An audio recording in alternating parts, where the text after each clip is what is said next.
A gun buyback that forced law-abiding citizens to surrender their firearms in a nationwide roundup and meltdown of all semi-automatic firearms and pump-action rifles and shotguns. 640,000 ordinary conventional firearms confiscated and destroyed.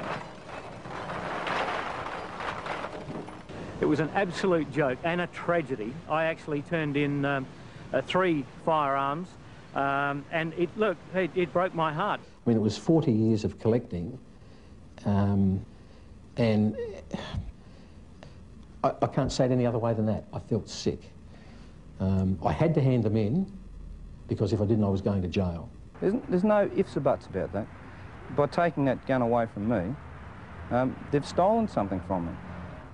A right stolen by their government, promising safety in return for its gun bans. But now citizens know the frightening truth.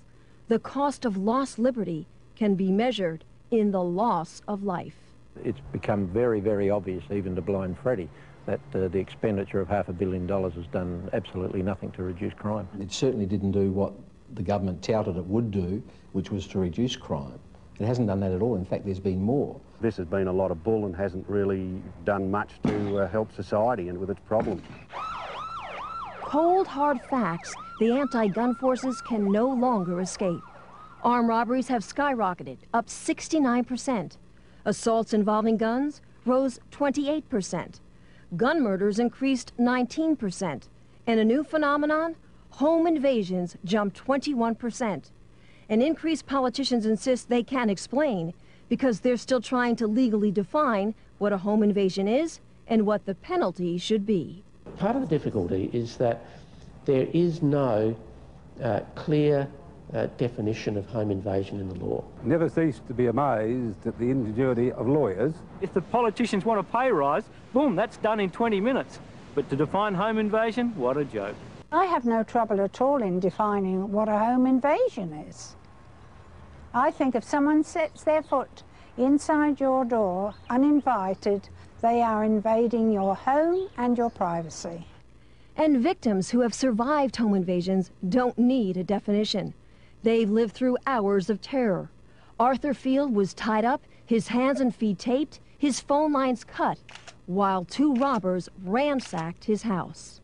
And they jumped on me and knelt on my chest and grabbed me around the throat because I immediately started calling out, help. I don't know how many men, they start smashing the windows. There was a lot of glass shattering, a lot of noise outside, and I stood in the kitchen, I was trembling. The Zawadzkis remember thugs running through their home, demanding money and threatening to kill them. Mr. Zawadsky says if he had a firearm, the suspects never would have gotten away. Do you will stand, waiting till you get killed? Or you will defend yourself? Tell me true, you will defend yourself. Scars that never heal, citizens left powerless. But it's criminals who have been empowered and emboldened by the new gun laws because the innocent can't fight back. What's happening today is that the offender, the bad guys, are happy to break into somebody's house. They're not frightened to break into somebody's house while they're at home. Citizens denied the right to protect themselves by a justice system that won't. Well, my opinion of the legal system here is it's absolutely weak. Weak as water. I mean, they've just got no backbone. That the sentencing for various crimes is just pathetic. And police who can't. They're undermanned and morale has never been lower. It's very bad at the moment. It's never been worse. Since 1993, we've had a real decrease in over 230 sworn police officers in this state. These policemen have joined the job, policewomen have joined the job to go out and do it, and they can't even attend at breaks or assaults because there's no vehicle to even get them there. I mean, that's just absolutely ridiculous. Gun laws that have backfired. And Australians who have been forced to hide behind bars and deadbolts. Some are even installing extensive security systems because the firearms they still own that haven't been banned have to be locked up, unloaded, and unavailable.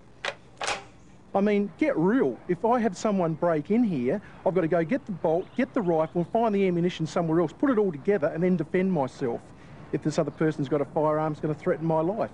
No way, it doesn't bloody add up.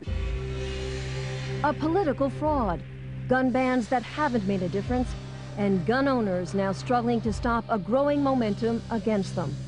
The people pushing the removal of guns from the Australian society are already saying that's only the first step, publicly, that's only the first step.